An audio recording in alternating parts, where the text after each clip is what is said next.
Good morning. Having my coffee. Here it is. Got to pick up the coffee cup. Anyway, having my morning coffee. It is 6:33 in the morning. And hey, how you guys like my? I changed out my lights to all LEDs.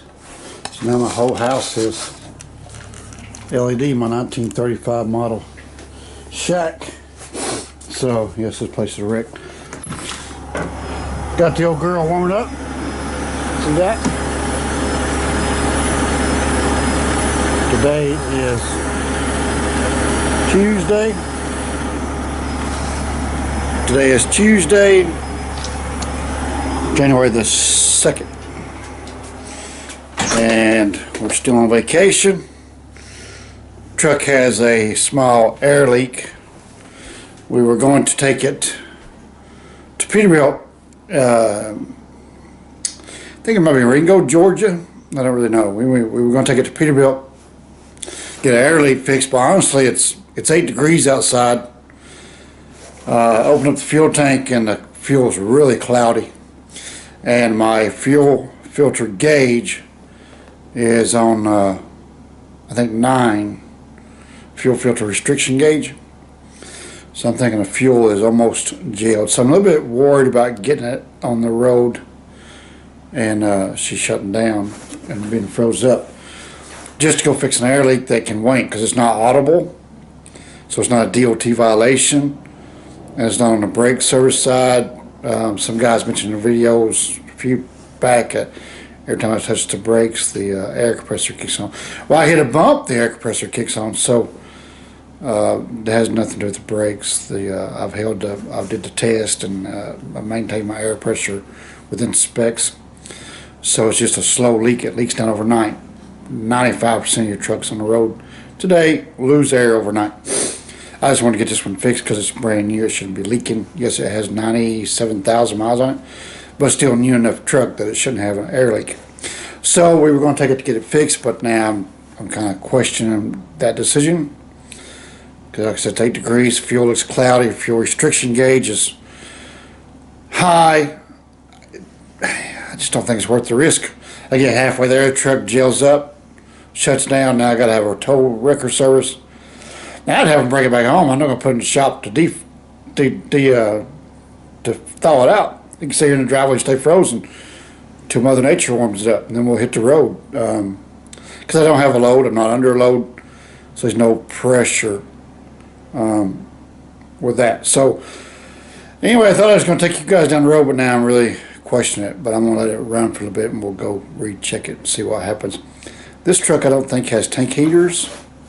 I wished it had tank heaters. It has a fuel filter heater, an Arctic wrapped fuel lines, but they don't help the fuel that's in the tanks. So the tanks are really cold. They've been sitting here for 3 weeks.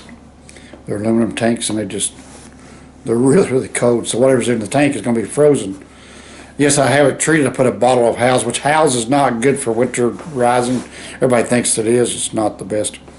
But I have a bottle of Howes in each tank. And I only had right at a half a tank of fuel on each side, which is not good. I brought it home that way.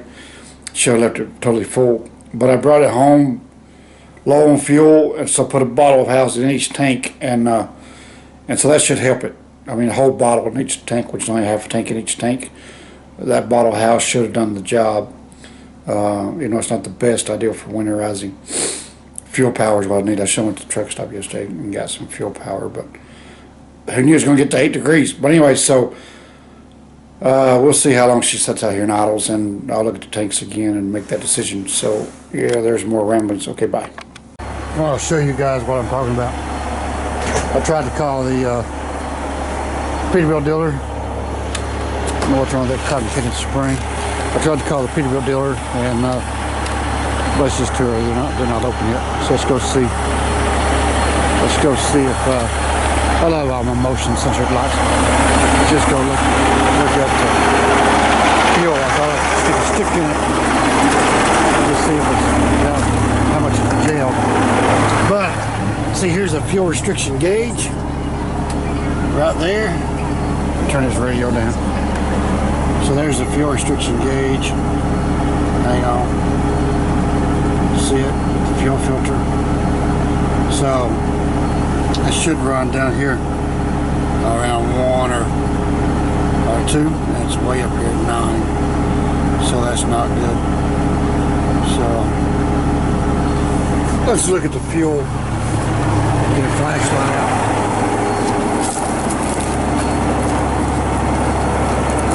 I realized I have a fuel stick. I could check the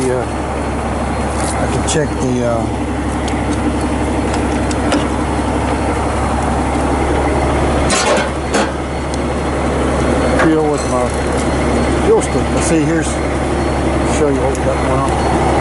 So it just looks really, really, you guys see down there? It just looks really cloudy, you know? So I'm gonna put the camera down, stick a stick in there. Well, I just don't trust it, you know? So I'm not gonna go. I don't, it's not worth the risk for me. So we'll go back in and call it a day. We got up early for nothing. That big old moon up there. Check it out. I don't know how to get the zoom back. That's a big old moon, is it not? So anyway, I'm loving this little camera I bought. So we'll go back in our little 1935 model heated shack here. Call it a day. So we're using booking loads today. I think it's going to warm up to like 20 something today, but I don't know. We'll need to book a load and go south. I'm tired of this cold weather. So anyway, there's that. Woo, let's go have some more coffee and warm up. See ya.